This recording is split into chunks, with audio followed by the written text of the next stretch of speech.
Isa na namang patok at nagba-viral na kainan ang pinasok ng biyaheng food trip ni Boss Bill, na kung saan ay naghahain daw ng mga napakamura at nagsasarapang pagkain tulad na onion rings na sa halagang 120 pesos ay good for sharing na. Overload price na sa halagang 150 pesos ay tiyak na mabubusog kayo. Giant chops na sa halagang 210 pesos ay pwede nyo na pagsaluan ng jowa mo. Tuna pasta na sa halagang 120 pesos ay sulit na sulit ang pera mo. Jacos all-in double quarter pounder na sa halagang 333 pesos ay pwede nyo ng pagsaluan pati pamilya mo. At ito nga ang nagbabalik na Jacos Burger na matatagpuan lamang sa number 1364 Laon-Laan Street, Corner Rosarito, Sampaloc, Manila. At pagdating nga ng aming team sa naturang establishmento ay nahagip agad ng lente ng aming camera na talaga namang napakalaki ng mga serving nila dito, at bukod pa doon ay talaga namang hindi mabubutas ang inyong mga bulsa. At pagpasok nga ng aming team sa naturang establishmento ay tumambad agad sa amin ang napakalinis at napakagandang dining area nila dito, at talaga namang dinudumog at dinadagsa ito ng kanilang mga parokyano. At nang mahagip nga ng aming kamera ang aming pakay ay agad na rin kami nagpaalam dito upang kumalap ng mga sapat na ebidensya,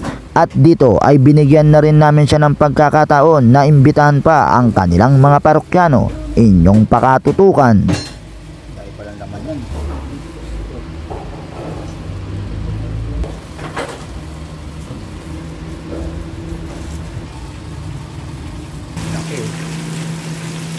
Solid yan. Grabe guys, ano?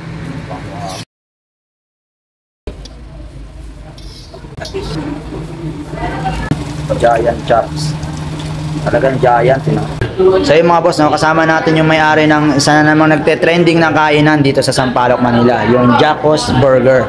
So kasama natin si Sir Mark ngayon. Sir Mark, invite nyo naman yung mga followers ko, sir. Sa mga followers ni Boss Bill, ayan, invite ko kayo. Visit kayo dito sa Jacos. Mabubusog po kayo dito sa murang halaga. May mga unleash kami, kaya sulit na sulit ibabayan. Tayo na kayo, dito lang sa 1364 Laon-Laan Road, Sampaloc, Manila. Thank you, Sir Mark. At pagdating nga ng aming mga in-order ay hindi na kami nagpatumpik-tumpik pa at isa-isa na rin namin itong tinikman. Inyong pakatutukan. So yung mga boss, no, ito na lahat ng mga in-order natin. So dito umorder tayo sa kanila ng mga best seller nila.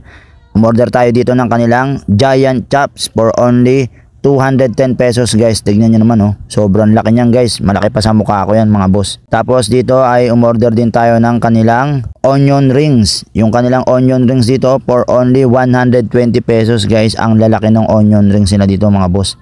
Tignan nyo naman, oh. Tapos umorder din tayo guys dito ng kanilang spicy tuna pasta for only 120 pesos mga boss. Ayan, oh. Isang bowl na yan na ganyang karami mga boss. Patok yan. Tapos umorder din tayo dito guys ng kanilang overload price. Ayan mga boss, tignan nyo naman yung serving nyo, no? For only 150 pesos mga boss. Yan, tignan nyo naman mga boss, oh. Overload na yung price, overload pa sa cheese. Tapos syempre mga boss, in-order din natin yung binabalik-balikan talaga dito, yung kanilang Jacos all-in quarter pounder for only 333 pesos mga boss. Ayan, tignan nyo naman, oh.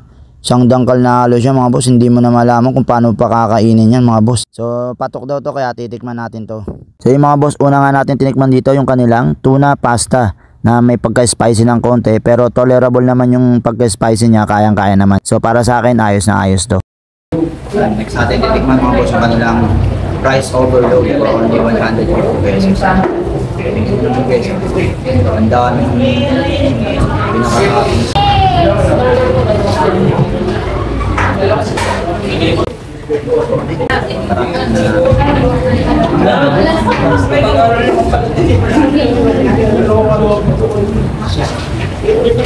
Napakasarap yung garlic sauce. Nakititikman pala lang giant chops.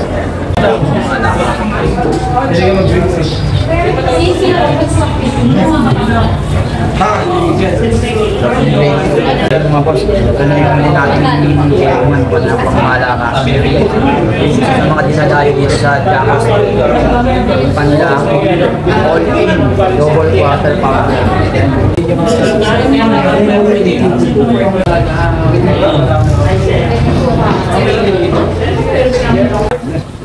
Solid.